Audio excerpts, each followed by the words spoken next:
പിതാവിൻ്റെയും പുത്രൻ്റെയും പരിശുദ്ധാത്മാവിൻ്റെയും നാമത്തിൽ ആമേൻ. നമുക്ക് പ്രാർത്ഥിക്കാം. കർത്താവായ ദൈവമേ, അങ്ങയുടെ ജീവദായക വചനം ശ്രവിച്ച് ആ വചനം ഞങ്ങളിലേക്ക് ആഴ്ന്നിറങ്ങി അത് ഞങ്ങളിൽ ഫലം പുറപ്പെടുവിക്കുവാൻ തക്ക രീതിയിൽ ഞങ്ങളുടെ ഹൃദയ നിലങ്ങളെ അങ്ങ് ഒരുക്കണമേ. കർത്താവെ, അങ്ങയുടെ വചനം ഞങ്ങൾ പാലിക്കുമ്പോഴാണല്ലോ ഞങ്ങൾ അനുഗ്രഹിക്കപ്പെടുന്നത്.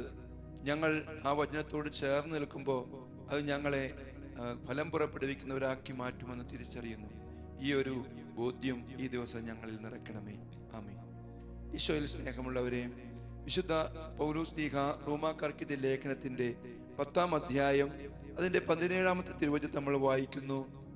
ആകയാൽ വിശ്വാസം കേൾവിയിൽ നിന്നും, കേൾവി ക്രിസ്തുവിനെ പറ്റിയുള്ള പ്രസംഗത്തിൽ നിന്നുമാണ്. വിശ്വാസം നമുക്ക് ഉണ്ടാകുന്നത് കേൾവിയിൽ നിന്നാണ്. അതുപോലെ നമ്മളിന്ന് ജീവിക്കുന്ന ലോകം ഒരുപാട് സ്വരങ്ങൾ നമ്മൾക്കുണ്ട്. ശബ്ദങ്ങൾ നിറഞ്ഞ ശബ്ദ കോലാഹലമായ ഒരു ലോകമാണ്.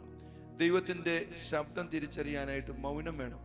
ഇന്ന് നമുക്കറിയാം, സോഷ്യൽ മീഡിയയിൽ ചുറ്റുപാടുകളിൽ ഒക്കെ നമ്മളൊരു പള്ളിയിൽ പോയാൽ, കഴിഞ്ഞ ദിവസം പള്ളിയിലെ ഒരു തിരുനാള്, ആ തിരുനാളിന്റെ അവസാനം എന്തോ ഒരു മ്യൂസിക് കൺസേർട്ട് നടക്കുകയാണ്. അപ്പൊ അതിനകത്ത് ഭയങ്കര സ്വരങ്ങൾ മാത്രമേ ഉള്ളൂ. ഒരു അർത്ഥപൂർണമായ ഒരു മ്യൂസിക്, ഒരു പാട്ടൊന്നും കേൾക്കാൻ. അതിനനുസരിച്ച് നമുക്ക് ഇന്നത്തെ തലമുറ അതിനനുസരിച്ച് മാറിക്കാണ്. അപ്പൊ അവർക്ക് ഒരു അർത്ഥമില്ലാത്ത, നമ്മൾ പറയാണ്, വ്യർത്ഥമായ ജീവിതം നയിക്കുന്ന ഒരു തലമുറയായിട്ട് മാറുന്നു എന്നതാണ് അത് നമുക്ക് വെളിപ്പെടുത്തി തരുന്നത്.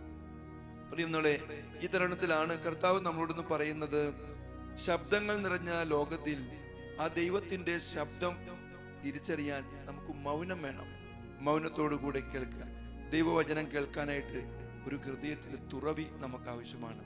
വിശുദ്ധ ലൂക്കായുടെ സുവിശേഷത്തിന്റെ 8-ാം അധ്യായം 8-ാം തിരുവചനം നമ്മൾ വായിക്കേണ്ട വിധക്കാരന്റെ ഉപമയെ കുറിച്ച് ഈശോ പറഞ്ഞു. അവസാനം ഈശോ പറയുന്നതാണ്, നല്ല നിലത്തു വീണ വിത്ത് 100 മേനി ഫലം പുറപ്പെടുവിച്ചു. എന്നിട്ട് ഇപ്രകാരം കർത്താവ് പറഞ്ഞു, കേൾക്കാൻ ചെവിയുള്ളവൻ കേൾക്കട്ടെ എന്ന് പറഞ്ഞാൽ, ഈ ജീവന്റെ വചനം കേൾക്കാൻ ഹൃദയം തുറന്നു വെച്ചിട്ടുള്ളവര്, ആ ഹൃദയത്തെ ദൈവവചനത്തോടുള്ള തുറവിയുള്ളവര്, വചനത്തോടുള്ള ഓപ്പണിങ് ഇത് നമ്മുടെ ജീവിതത്തിലുള്ളപ്പോഴാണ് നമ്മളിലേക്ക് ഈ കേൾവിയിലൂടെ ഈ വചനം നമ്മളിലേക്ക് കടന്നു വരുന്നതും അത് നമ്മളിൽ ആഴപ്പെടുന്നതും നമ്മളിൽ ഫലം ചൂടുന്നതും നമ്മൾ ഫലം പുറപ്പെടുവിക്കുന്നവരുമായിട്ട് മാറണം. കേൾക്കാത്ത വചനം ഒരിക്കലും നമ്മളെ മാറ്റില്ല, പ്രിയമുള്ളവരെ. അതുകൊണ്ട് ഇന്ന് കർത്താവ് നമ്മൾ പറയാണ്, കർത്താവിനോട് നമ്മൾ പ്രാർത്ഥിക്കണം, കർത്താവെ, അങ്ങ് സംസാരിച്ചാലും ഇത് അങ്ങയുടെ അടിയൻ കേൾക്കുന്നു. സാമുവേൽ പ്രാർത്ഥിച്ച, കർത്താവെ, അങ്ങ് സംസാരിക്കണമേ, അങ്ങ് ദാസനിത കേൾക്കുന്നു. ദൈവത്തിന്റെ സ്വരം കേൾക്കാൻ വലിയ ആഗ്രഹത്തോടെ പ്രിയമുള്ളവരെ നമുക്കും ഇപ്രകാരം പ്രാർത്ഥിക്കാം.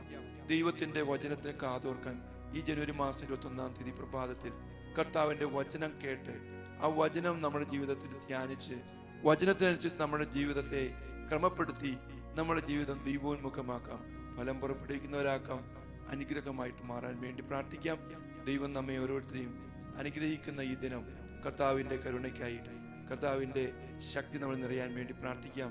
കർത്താവായ ദൈവമേ, വചനമായ അങ്ങ്, ജീവന്റെ വചനം ഇതല വാളിനേക്കാൾ മൂർച്ചയേറിയതും ചേതനയിലും ആത്മാവിലും സന്ധിബന്ധങ്ങളിലും മജ്ജയിലും തുളച്ചു കയറി ഹൃദയത്തിന്റെ വിചാരങ്ങളെയും നിയോഗങ്ങളെയും വിവേചിക്കുന്ന അങ്ങയുടെ വചനം, ഇബ്രായ ലേഖനത്തിന് 4-ാം അധ്യായം 12-ാം തിരുവചനം, കേൾവിയിലൂടെ വചനം നമ്മളിലേക്ക് കടന്നു വന്ന് ഈ ശബ്ദകോലാഹലം നിറഞ്ഞ ലോകത്തിൽ കർത്താവ് 100 മേനി ഫലം പുറപ്പെടുവിക്കുവാൻ തക്ക രീതിയിൽ ഞങ്ങളുടെ ഹൃദയ നിലങ്ങളെ ഒരുക്കണമേ, ഇപ്പോഴും എപ്പോഴും എന്നേക്കും.